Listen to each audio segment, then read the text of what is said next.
ये पंडित जी हैं। इनके आपके चेहरे में जो मुस्कान है ना, वो बिल्कुल एकदम भगवान की तरह मुस्कान होती है। जब भी मैं आपको देखता हूँ मुझे बहुत गदगद हो जाता है। और आपके आशीष की ही महिमा है। मैं भिवाड़ी में जहाँ भी रहता हूँ वो साथ रहता है, सारे काम पूरी हो जाते हैं।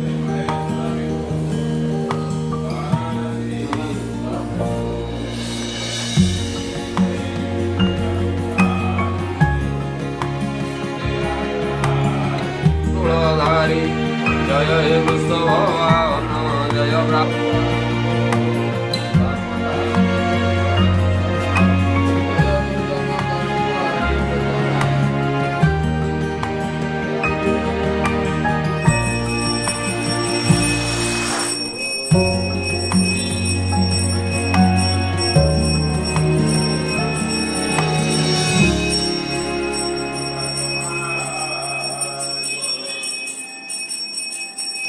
ये जगन्नाथ प्रभु का मंदिर है और इस मंदिर के बहुत अच्छे अच्छे अनुभव हैं, क्योंकि आजकल संसार में चाहे जितना पैसा कमा लें, सुख सुविधाएं इकट्ठा कर लें, लेकिन भगवान की शरणागति के बगैर कोई सुख संभव नहीं है।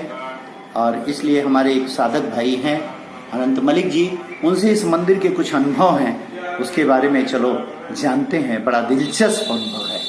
मलिक जी हैं। अच्छा मलिक जी, जब ये मंदिर बन रहा था, मैं भी मंदिर से संपर्क में रहता हूँ और पंडित जी को भी जानता हूँ, तो आपके इस अनुभव, कुछ बड़े अनुभव हैं आपके, उस अनुभव के बारे में बताइए ताकि भक्त लोग भी समझे कि भगवान के बारे में। जय जगन्नाथ। जय जगन्नाथ प्रभु। मैं भिवाड़ में जो जगन्नाथ मंदिर का जो अनुभव है, मेरे जो अनुभूति है, मैंने जगन्नाथ बोलते हैं भगवान नहीं है, भगवान है, और वो अनुभूति बता रहा हूँ जो कि आपकी सुनोगे, आपकी भी कुछ ना कुछ बोले हाँ भगवान ये है। मैं जगन्नाथ जी मंदिर बनना था और एक दिन रात को हमारे पास लेबर जो मिस्त्री कर रहे थे काम, जब बन रहा कंस्ट्रक्शन चल रहा था, मिस्त्री काम कर रहे, 15 मिस्त्री काम कर रहे थे। और उसमें क्या उस टाइम अच्छा रात को मैंने उस दिन और सीमेंट नहीं था, सीमेंट भी खत्म हो गया था, पैसा भी नहीं था हमारे पास। अच्छा। तो कमेटी के पास पैसा भी नहीं था जी।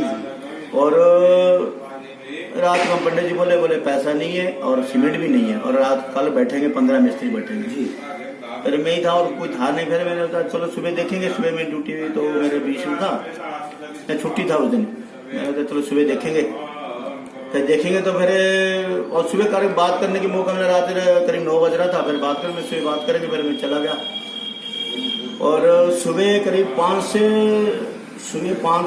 से 6 बजे बीच में, और ठंडी सीजन था, कोहरा भी था, और सुबह आके 5 से 6 बजे बीच में एक ट्रैक्टर 10 बोरी सीमेंट और क्रेशर आगे डाल रहा था वो जी। जब आवाज आया पंडित जी बाहर आए तो देखे तो सीमेंट और क्रेशर पड़ा है, और वो ट्रैक्टर वाला को पूछे किसी ने भेजा तो बता जाओ, उसने हाथ हिला के चला गया। अच्छा, कुछ बताया? कुछ नहीं बताया, उसने हाथ हिला के चला गया। और वो सीमेंट कहाँ से अभी तक भी नहीं पता चला किसने भेजा, कहाँ से भेजा। लेकिन यही है महिमा, ये जो चीज जगन्नाथ की मंदिर बना था वो अपना बना, हम नहीं बना रहे, उसी ने बना रहा, जो कुछ किया उसी ने बनाया। ये नहीं है वो बोला मैं बना रहा हूँ, बोला मैं कर रहा हूँ, कुछ नहीं, सब वही है। और हम माध्यम में बस इतना ही खुशी होना चाहिए, हम उसकी सेवा कर रहे हैं, सेवा का मौका दे रहा है, बस इतना ही खुश होना चाहिए। ये भगवान की अद्भुत महिमा है कि कुछ था भी नहीं, लेकिन भगवान ने व्यवस्था कर दी। और हम तो आते सुबह आते, कहीं से कुछ मांगते, कुछ करते, लेकिन वो तब तक वो सुबह वो काम कर गए। मैंने सुना है पंडित श्री राम शर्मा ने बोला था कि धार्मिक आयोजन के लिए जब भी पैसे की जरूरत होती है, उस आयोजन के लिए पैसा बाधे नहीं आता, क्योंकि भगवान उसकी कहीं न कहीं से व्यवस्था करा देते हैं। तो ये भगवान की अद्भुत महिमा है। चलो हम सब लोग जगन्नाथ प्रभु के चरणों में शीश नवाते हैं, क्योंकि भगवान के चरण के अलावा कहीं से कोई सुख संभव नहीं है। हम चाहे जितना पैसा कमा लें, चाहे पद प्रतिष्ठा कर लें, लेकिन अहंकार का दामन छोड़ता नहीं है, और अहंकार छूटता नहीं है तो दुख दर्द भी हमारे मिटते नहीं है। इसलिए भगवान की शरणागति में हम लोग चल करके शीश नवाते हैं। जय जगन्नाथ।